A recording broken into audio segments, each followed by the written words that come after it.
We are back live and super excited to be on with the legendary composer of not just the Flintstones Kids Vitamin song, but also the composer of the Halo series, Marty O'Donnell. And we were actually just talking about how the rise of wokeness in gaming was one of the first places where all of this came up. But before we get back to that interview, I just want to tell you folks, I've been telling you, pay attention to what's happening with the dollar, debt, and central banks. It's all piling up. And when things get rocky, gold has always been the safe haven. But now gold isn't just defensive, it's an offensive asset. It's already around $4,000 an ounce, and analysts are forecasting it could go over $5,000.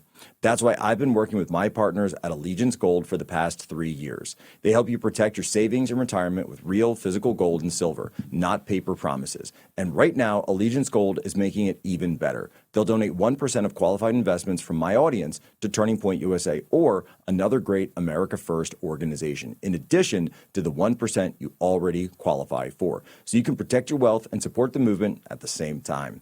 If you've been waiting for a sign, this is it. Don't overthink it. Don't wait until it's too late. See what's going on with gold today. Call 844-577-7676 or visit protectwithposo.com. That's 844-577-7676 or protectwithposo.com. Protect your future and stand with me fighting for America. All right, back on with Marty O'Donnell. And so, Marty, there's people who have said, and you just told us that incredible story about seeing sort of the rise of wokeness in the gaming industry. There's a sense from a lot of people that have said, we've passed peak woke, that Hollywood has gone past peak woke. Do you think that we're there yet, or do you think it's still kind of lurking around? Where do you think we're at? I think it's going underground. I think, especially with the repudiation of the woke movement by the country voting for Donald Trump, and changing the political climate.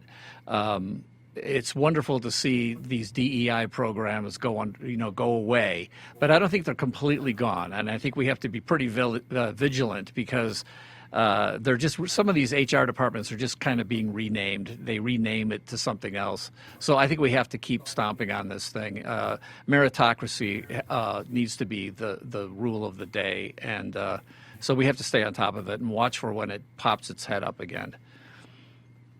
Yeah, and that's always what it used to be, right? It always used to be just the best man, the best woman gets the job, whatever it is. Don't care what the background is. If we're all here to put together something, then we're just going to take the best of the best, and there isn't going to be any question about that.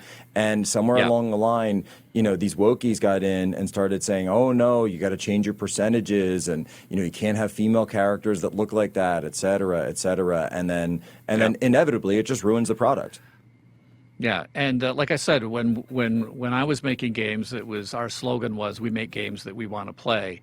And then after I was gone from Bungie, Bungie changed its slogan to "We create worlds that bring people together," which is just has such a wokey sound to it. And I think people notice it. All the companies that are making games because they have some sort of an agenda, the fans go, "Wait a minute, what happened to the fun? What happened to the coolness? Why am I being told to, put my personal pronouns in my character?" Or, I mean, one of the worst things is when you go to a character creation screen and it says body type 1, body type 2. There's no male and female anymore. And every one of those little things is just a reminder of the agenda that these corporations have. No, it's so annoying. Into. By the way, I love the bring worlds together, because the entire plot of Halo is worlds that are at war with each other. It's literally the plot of the series.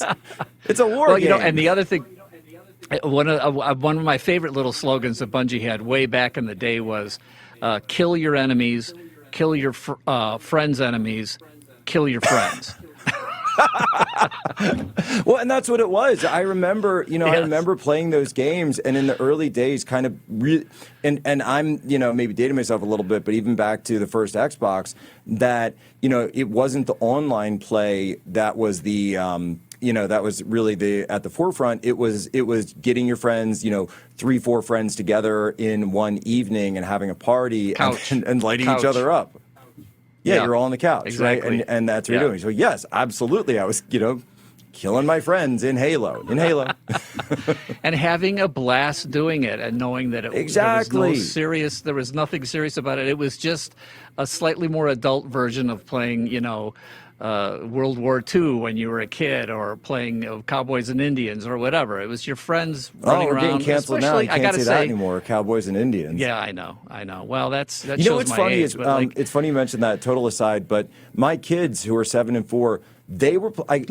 They told me a while ago now, but I said, "What are you guys playing?" They said, "We're playing Cowboys and Indians," and I said, "How do you guys know Cowboys and Indians?" And they're just like, "That's what we play. We play Cowboys and." I had never said it to them. I had never once said it, but it's this. There's a reason that these archetypes, there's a reason that these stories resonate throughout our society, throughout childhood, especially with young men, young women too, to some extent, but especially with young men, because even with a war game like this, military science fiction, because that's what young men have an innate and natural interest in.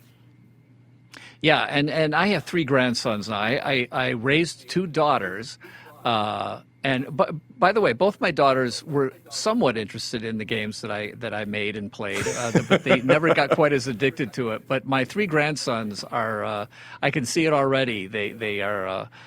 They're just different than daughters, right? And so they're very interested in playing the kind of games that I made and like. And that's fine, that's just the way things are. And that's there's nature. an interesting, there's an interesting phenomenon about, things that kids do. Well, kids pass on what they're doing, their nursery rhymes, their games, to other kids, and the parents are not involved. So that just keeps coming down generation after generation, because the group of kids pass it to the next little group of kids, and you can't stomp this stuff out. That's why they're still playing Cowboys and Indians.